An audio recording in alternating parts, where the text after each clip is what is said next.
Nearly a half-century ago at a Senate hearing on nutrition, a Dr. Neisel from Tufts suggested that sugary breakfast cereals should be banned in the best interest of all concerned, particularly children. Perhaps not surprisingly, since he was a professor of dental medicine. A dozen different foods and beverages were ranked for their cariogenic potential, their cavity-causing potential, by implanting electrodes in the mouths of study subjects to measure the amount of acid produced in the plaque between their teeth after eating a variety of different things. And the two breakfast cereals they tested topped the charts. If you drink some sugar water, the pH on your teeth plunges within minutes into the acidic danger zone and stays there for an hour, eating away at our teeth. Caramel is worse. It sticks to your teeth, so it stays longer, down deeper into the acid zone. But check out the breakfast cereals. Goes down and stays down even 2 hours later. We've known about the cavity-causing potential of pre-sweetened breakfast cereals for decades.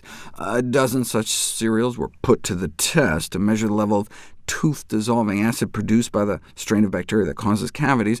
As one might expect, the cavity-generating potential was found to be related directly to the sugar content of each cereal, though Frosted Mini-Wheats was an exception.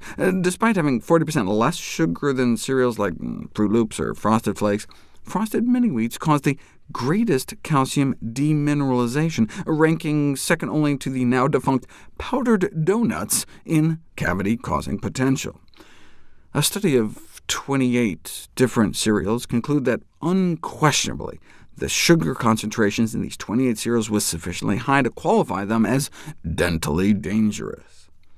Wanting to be good corporate citizens, General Mills took their Super Sugar Crisp, which was 44% sugar, and reduced the sugar font size. Then, caring about children's health so much, they removed sugar altogether from the name. Kellogg's cares too.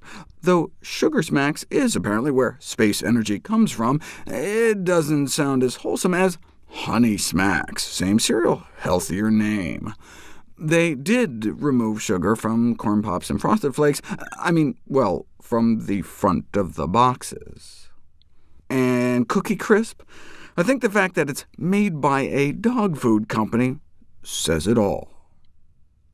But General Mills protests a study they did in which teens were randomized to receive free cereal delivered to their homes or not didn't seem to get any more cavities, proving breakfast cereal is harmless for your teeth. Anyone care to take a guess at the study's fatal flaw?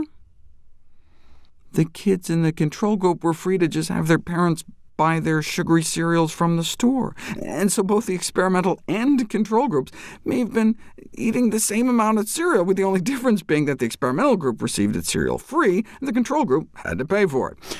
What did the General Mills researchers have to say for themselves? Dietary control so rigid as to exclude the ingestion of cereals by children would be difficult, if not impossible.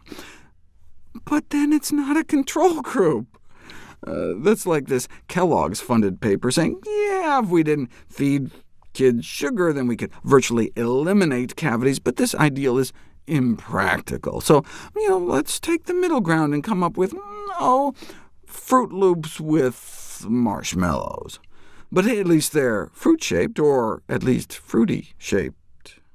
Observational studies have also failed to link breakfast cereal consumption with cavity prevalence, or incidence. This is presumed to be because eating it with milk helps clear food particles from the mouth, though Frosted Mini-Wheats did lead to the same sugar retention in the saliva 10 minutes after intake with or without milk, and the other cereals were cleared out faster. Sugared cereals are often eaten as snacks by kids, though, without milk. And 10 minutes after the ingestion of dry, sugary cereals, you're left with nearly 50 times the sugar residue in your mouth, compared to swishing the sugar down in liquid form.